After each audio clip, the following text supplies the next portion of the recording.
We live in a strange time when it comes to video games, when it comes to Microsoft, when it comes to Sony. And what we're seeing lately is a bit of a situation where, these companies kind of go all out to get exclusive content, or at least timed exclusive content, because you want that content first.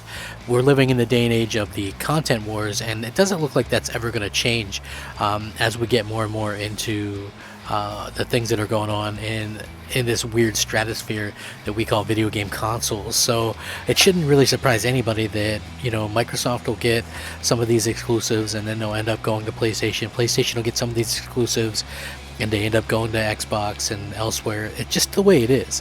But interestingly enough, one of the biggest ones actually went last year and goes again this year. But not only is it going this year, we're also in a weird situation where you get to play it first on Xbox, and it's going to be an interesting video, I can tell already, because I got a lot to say on the subject. So let's go ahead and get into it. Hey everybody, what's up? I'm Crap Gamer. This is Crap Gamer Reviews, your home for gaming news, opinions, reviews, and much more. You'll probably notice a few changes around here, but that shouldn't stop you from leaving us a like, and possibly even consider subscribing if you haven't already done so.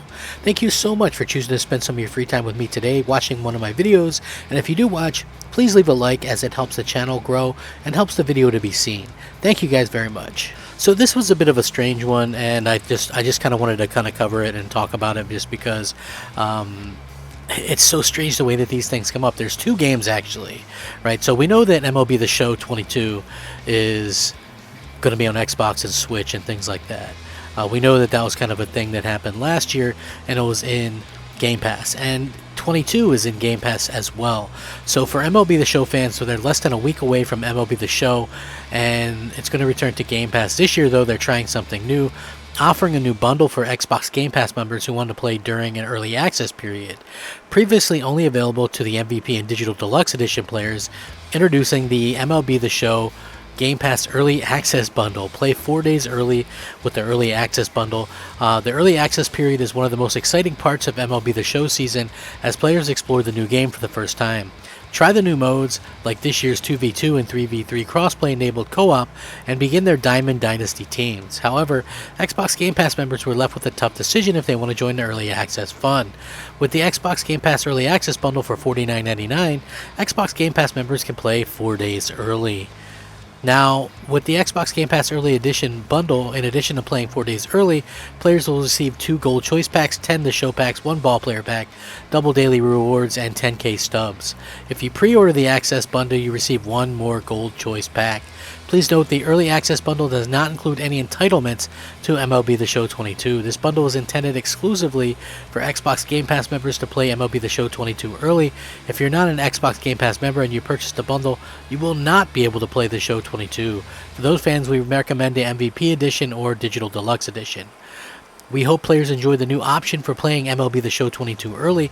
The intent is offering this bundle to enable players to make the choice that makes the most sense for them. Whichever way you want to play, we can't wait to see you make your mark on your own show. We could not be more excited that it's coming out on Xbox One and Xbox Series X and S. MLB The Show 22 launches April 5th, 2022.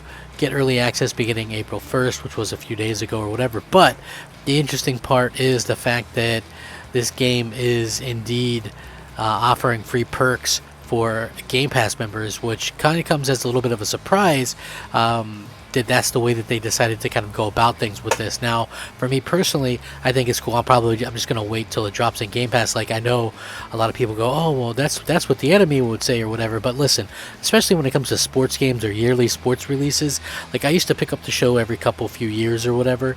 I liked the game, but it wasn't something, do I want to spend $70 on it right now when there's so much else out there? I think that's the question, and that's the question for a lot of people. But it's cool that if you're a Game Pass subscriber, they're trying to entice some sales as well, and it makes all the sense in the world for them to be doing that, and hopefully it continues to do well for them. It's just so funny to me that not only is this game made by PlayStation, but it is a game that is actually looking better on Xbox right now. I mean, Game Pass can get this version early. It's just, to me, that's just so funny to see that happen. Now, when it comes to the other game that actually is releasing, I thought this was very interesting because it was a game that was showcased on a PlayStation event and released exclusively on PlayStation. And now it looks like Tribes of Midgard from Gearbox Publishing has been rated for Xbox and the Switch. So it's a role-playing game in which players assume the role of a Viking protecting a magical seed from invaders from a top-down perspective. Players explore an open-world wilderness, collect resources, and engage in melee combat against enemies, tribes, giants, sorcerers. Players can use clubs, swords, hammers, and axes to attack enemies, whose bodies can remain on the ground when killed. Combat is accompanied by diminishing health bars, cries of pain, and impact sounds. So, T for violence or whatever, but this is according to the Entertainment Software Rating Board, or the ESRB as it's well known as. So it looks like another exclusive, even though this is a bit of a smaller one, coming to Xbox and even Switch, this is like more along the lines of what people should be expecting. In my opinion, it just makes sense that these smaller games get maybe a little bit of a prop up while being semi-exclusive for a little bit of amount of time, and then eventually they end up on everything. And I think we'll probably consider to see continue to see that sort of situation crop up from both Sony and Microsoft. It just makes all the sense in the world for that to happen. And again, it's a very exciting time to be a gamer regardless. So I think everybody can be kind of on board with what's happening in the world right now. With gaming, it's a good way to keep your mind busy and things like that. So for me personally, love hearing that, love seeing that stuff like this is going to be everywhere. I know a lot of people probably won't care, or maybe will care, I don't know, but it is interesting kind of to think about what a weird world we're in, right? I mean, Microsoft is going to own Activision and publish Call of Duty, and it's still going to be on PlayStation. Sony is going to own Bungie, but all of Bungie's games and all their future games are still going to be coming to Xbox. It's just such a weird world, because content is so important, and there's a reason why they're buying these companies, and it's to make money. But as companies that also make hardware and have services where you have to, where people are going to buy their services or whatever, you have to be able to also go out there and, and be able to do something significant for your fans. So yeah, this is interesting. I'm sure a lot of other people are very interested in what this is going to mean for everybody going forward. Are you guys interested in any of this stuff? Does it make sense to you? Do you guys play the show on Xbox? I mean, it's a pretty good game. It's a good baseball game. It's just, for me, baseball games tend to get a little bit boring.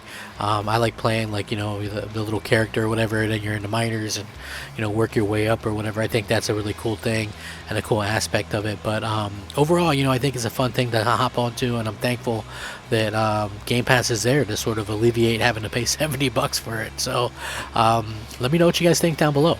Sound off, rate, comment, subscribe. Thank you oh so much for everything you do. Like I said, if you do enjoy the video, consider subscribing or liking. Rack 'em up, fact 'em up, Crap Gamer 'em up. Thanks for watching. Crap Gamer out.